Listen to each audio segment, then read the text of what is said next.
যুক্তরাষ্ট্র, চীন ও ভারত সহ বিশ্বের সব দেশেরই বর্তমান সরকারের প্রতি পূর্ণ আস্থা রয়েছে, এমনটা জানিয়েছেন পররাষ্ট্রমন্ত্রী খলিলুর রহমান।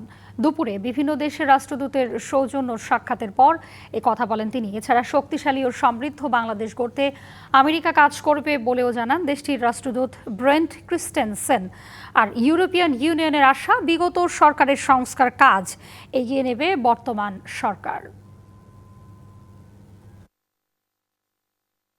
সোমবার দ্বিতীয় দিনের মতো বিভিন্ন দেশের রাষ্ট্রদূতরা সৌজন্য সাক্ষাৎ করেন পররাষ্ট্রমন্ত্রী ডক্টর খলিলুর রহমান এবং প্রতিমন্ত্রী শামা ওবায়দের সঙ্গে।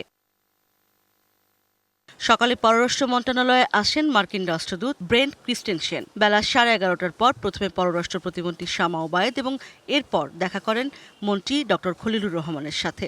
এ সময় মন্ত্রীকে অভিনন্দন জানিয়ে দুই দেশের একসাথে কাজ করার কথা জানান মার্কিন রাষ্ট্রদূত। পরে ইউরোপীয় ইউনিয়নের রাষ্ট্রদূত সহ সদস্য বেশ কয়েকটি দেশের রাষ্ট্রদূত সৌজন্য সাক্ষাৎ করেন পররাষ্ট্রমন্ত্রী এবং প্রতিমন্ত্রীর সাথে। প্রতিনিধি দলে অংশ নেয় Germany, France, Italy, Spain, Denmark সহ বেশ কয়েকটি দেশের রাষ্ট্রদূত। পরে নতুন রাজনৈতিক সরকারের সাথে সম্পর্কের নতুন অধ্যায়ের সূচনা হবে বলে আশা প্রকাশ করেন ইইউ রাষ্ট্রদূত।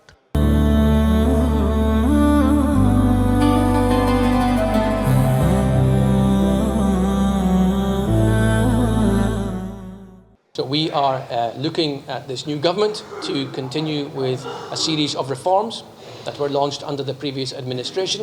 We look forward to the putting in place of judicial reforms, of the commercial courts, of work to introduce regularity into migration management. These are all particularly important issues for us. We are looking to exploit the full potential of EU-Bangladesh relations. পররাষ্ট্রমন্ত্রী খলিলুর রহমান বলেন, সব দেশের আস্থা রয়েছে নতুন সরকারের প্রতি। এটাকে কাজে লাগিয়েই এগিয়ে যাবে নতুন পররাষ্ট্রনীতি। আমরা প্রতিটি দেশের সঙ্গে মিউচুয়ালি বেনিফিশিয়াল সম্পর্ক গড়ে তুলতে চাই অ্যাজ কো-ইকুয়ালস। এবং আমি লক্ষ্য করেছি যে আমি যাদের সঙ্গে পর্যন্ত সাক্ষাৎ করেছি তাদের মধ্যে আমি লক্ষ্য করেছি এই সরকারের প্রতি তাদের বিপুল আস্থা এবং আমাদের সঙ্গে ঘনিষ্ঠভাবে কাজ করবার তাদের যে একটা প্রবল ইচ্ছা, সেটা আমরা দেখেছি। সব দেশের সাথে বাংলাদেশ ফার্স্ট নীতিতে গভীর সম্পর্ক স্থাপন করার কথাও বলেন খলিলুর রহমান।